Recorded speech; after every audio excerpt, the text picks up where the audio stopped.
La Ventana, con Marta del Vado.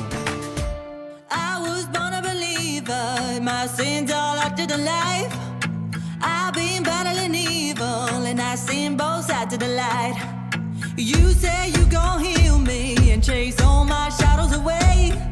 And I was born a believer. We got one more river to sail. And I'm like, ooh, darling, ooh, don't let go of my life.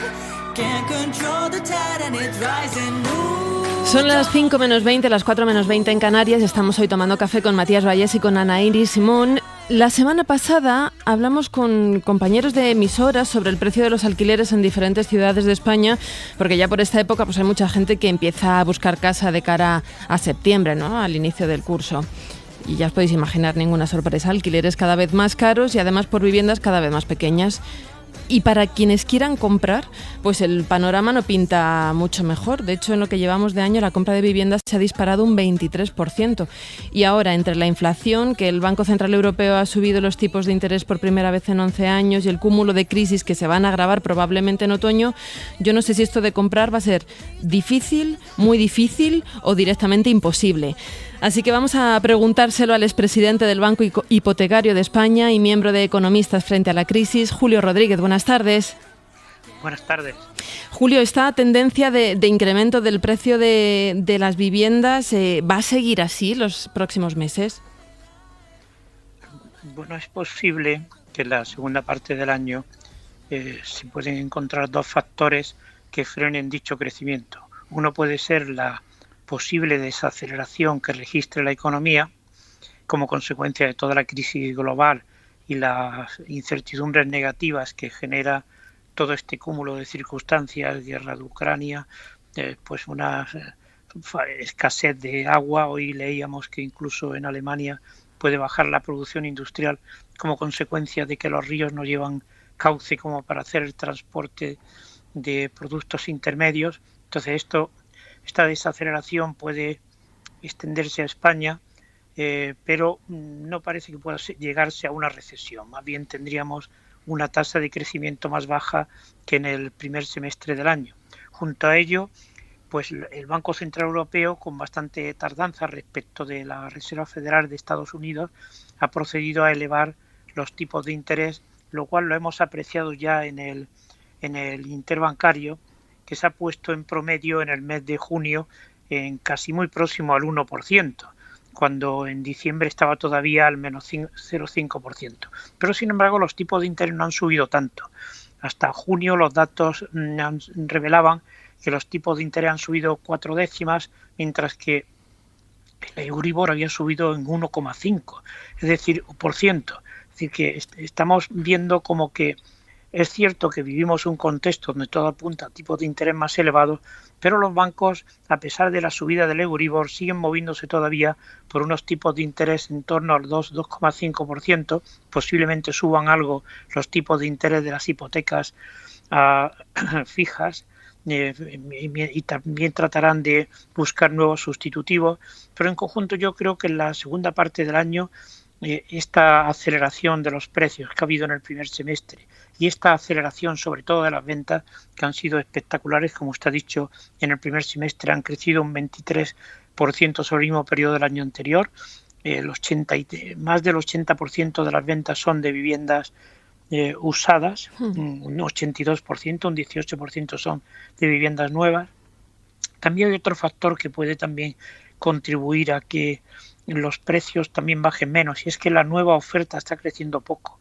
En los 5 primeros meses del año la nueva oferta de viviendas apenas se ha crecido. Las viviendas iniciadas han crecido un 1,5%, mientras que las viviendas terminadas nuevas han bajado. Nos encontramos, por tanto, con factores que actúan con signo distinto, pero todo apunta a que en el segundo semestre el crecimiento de las compraventas será mucho menos intenso que en el primero, y que también la subida de tipos de interés puede contribuir a que se desanime algo o que la demanda sea menor, y por tanto podemos tener en la última parte del año unos precios más estables en los puntos no turísticos, porque lo que sí es cierto es que los crecimientos de los precios han sido sobre todo intensos en la primera parte del año en las autonomías, sobre todo con mayor peso del turismo. Así, Baleares, Canarias, la Comunidad Valenciana han registrado crecimientos espectaculares de las ventas y de los precios en el primer semestre. Quitando estas autonomías, ya los precios se han estabilizado. Como ven, hay muchos, se puede ver, hay bastantes factores que pueden actuar, pero en conjunto la segunda parte del año va a ser menos expansiva que la primera, lo cual no quiere decir que asistamos a descensos de precios en términos generales. Pero puede haber... Sí. No, desde una comunidad turística de las que usted hablaba, me parece que se dice que racionalmente deberíamos dedicar a los gastos de vivienda, para que fuera ideal, una tercera parte de nuestros ingresos. Con los precios de los alquileres ahora mismo en Baleares, Canarias, en todo el litoral, esto supondría unos sueldos medios en España en torno a los 3.000 euros, que me parece que son totalmente descabellados. Entonces la pregunta es muy clara, ¿es mejor comprar o alquilar, o es imposible cualquiera de las dos opciones? Bueno, lo que sucede también es que bastante de las personas que podrían a lo mejor plantearse esa duda, habrá que ver cuál es su nivel de ingreso y su nivel de solvencia, porque en primer lugar, para adquirir una vivienda, el préstamo hipotecario cubre el 80% del precio de la vivienda, mientras que el 20% tiene que ser ahorros que tiene el comprador de la vivienda. Luego habrá mucha gente que quiera comprar, pero sin embargo no pueda tener este 20%, y también puede no resultar solventes a los ojos de los bancos, porque hay que ver que los préstamos bancarios los conceden las entidades bancarias. Las entidades bancarias cuidan muy mucho de que el comprador sea una persona solvente, de forma que la cuota del préstamo no supere tampoco la tercera parte de los ingresos. Puede haber personas en las cuales la situación esté un poco a caballo y le puede faltar un poco para ese pago de entrada, y en estos casos incluso se dan casos en los que la cuota a pagar por un préstamo hipotecario muchas veces es inferior al alquiler. Luego, justamente quien pueda comprar y pueda tener este 20% de ahorro inicial, podrá acceder a una vivienda comprada. En cambio, quien no tenga ese ahorro acumulado ni pueda tener ayudas familiares, toda la costa del Mediterráneo, España es de los países en los cuales esto de la compra de vivienda es como una especie de obligación familiar. Toda la familia se pone a ayudar al hijo para que pueda comprar una vivienda, pero sí que es cierto que en este momento los alquileres quedan muy elevados para los niveles de ingresos, y también los niveles de ingresos no permiten disponer del ahorro preciso para cubrir ese 20% que no cubre el préstamo hipotecario. Es decir, nos encontramos con un mercado inmobiliario que en este momento está muy dinámico, pero que sin embargo ese dinamismo del mercado inmobiliario no nos implica ni muchísimo menos que resulte accesible una vivienda para numerosos hogares. El mercado de vivienda da una información muy incompleta. Nos dice que en este año se pueden vender pues unas 690.000 viviendas a un precio determinado, en torno menos por debajo de los 2.000 euros por metro cuadrado, pero no informa nada acerca de aquellos que quieren acceder a una vivienda y que sin embargo no pueden hacerlo, claro, bien por alquiler, que el alquiler sea muy elevado, bien porque no tienen el ahorro preciso para cubrir el 20% que no cubre el préstamo hipotecario. Esto se lo oía decir a Pablo Simón, ¿no?, el politólogo de Politicón. Hablaba de precisamente los jóvenes, que son en la edad comprendida entre los 30 y pico, los que deberían tener interés, ¿no?, en comprar una vivienda, máxima con el precio del alquiler tal como está, pero no podían porque decía que la cuestión diferencial en la generación millennial, de los nacidos en los 80 y 90, era que tenían unos salarios tan bajos respecto al precio de los bienes que quien no tenía herencia o quien no tenía una familia que le pudiese ayudar, esa capacidad de ahorro es imposible. Estaba jorobado. Estos sueldos. Claro. Mi pregunta es, que le quería hacer a Julio, es si es un momento para comprar o no, porque tengo varios amigos que sí que llevaban ahorrando tiempo y que se han apresurado a comprar precisamente por el miedo que le creaba la subida de los tipos, ¿no? Incluso hay bancos que se están planteando dejar de dar hipotecas fijas, te ponen muchas trabas, te lo suben casi a precios disuasorios. Entonces, Julio, ¿qué hacemos si queremos comprar una vivienda? ¿Nos esperamos? ¿La compramos rápido? Bueno, todo depende de los niveles de ingreso y el empleo que tenga la persona que quiera acceder a una vivienda. Yo diría que para final de año es posible que los precios de las viviendas en las zonas no turísticas, en el interior, puedan estabilizarse. En cambio, en este momento todavía no se ve freno a la subida de precios en las zonas turísticas, que es viviendas compradas con ahorro, que utilizan a la vivienda como forma de colocación.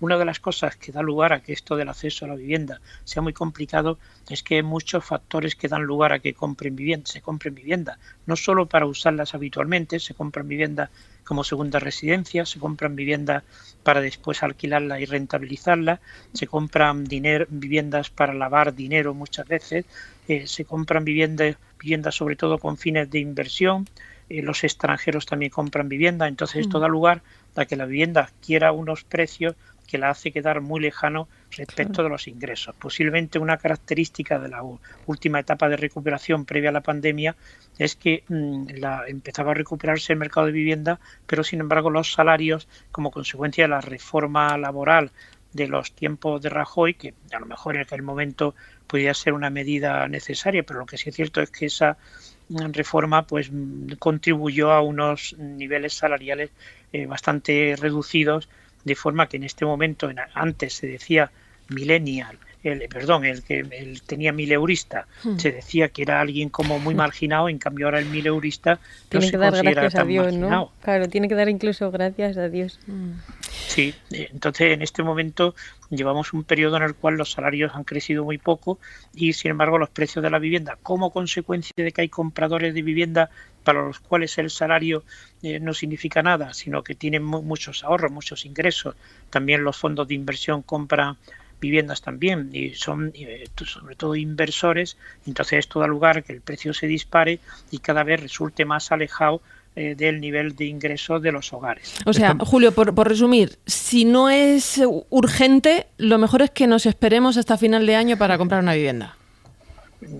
Yo diría que no espero yo que haya a final de año caídas significativas del precio de la vivienda, pero desde luego da la impresión de que con este contexto de desaceleración económica y de aumento de los tipos de interés es posible que en la segunda parte del año, sobre todo a partir de septiembre, los precios de la vivienda tiendan a estabilizarse. Por tanto, en Estados Unidos esa pregunta, la respuesta sería de que efectivamente que esperen, porque con los altísimos tipos de interés que hay en Estados Unidos las compras de vivienda han caído mucho. Aquí los bancos parece que están aguantando un poco los tipos de interés, porque el Euribor ha subido, en lo que va de año ha subido bastante, ha subido como 1,5 puntos. En cambio, los tipos de interés de los préstamos han subido muy poco. Es decir, los bancos están reduciendo la diferencia entre el tipo de interés que cobran y el índice de referencia. Luego, creo que habrá subida de tipo de interés, pero no parece que la subida vaya a ser realmente espectacular. Por tanto, yo entiendo que esperen a final de año, si no estamos en una zona turística en las cuales, por supuesto, las subidas de precios continúan, porque el comprador de esa vivienda no es precisamente alguien que la va a utilizar para todo el año, sino alguien que la va a utilizar de temporada o simplemente ha colocado el dinero para reinvertirlo o bien para alquilar la vivienda y obtener una rentabilidad. Pues Julio Rodríguez es presidente del Banco Hipotecario de España y miembro de Economistas Frente a la Crisis. Muchísimas gracias por su explicación, por asomarse a la ventana. Muy bien, gracias a ustedes y buenas tardes.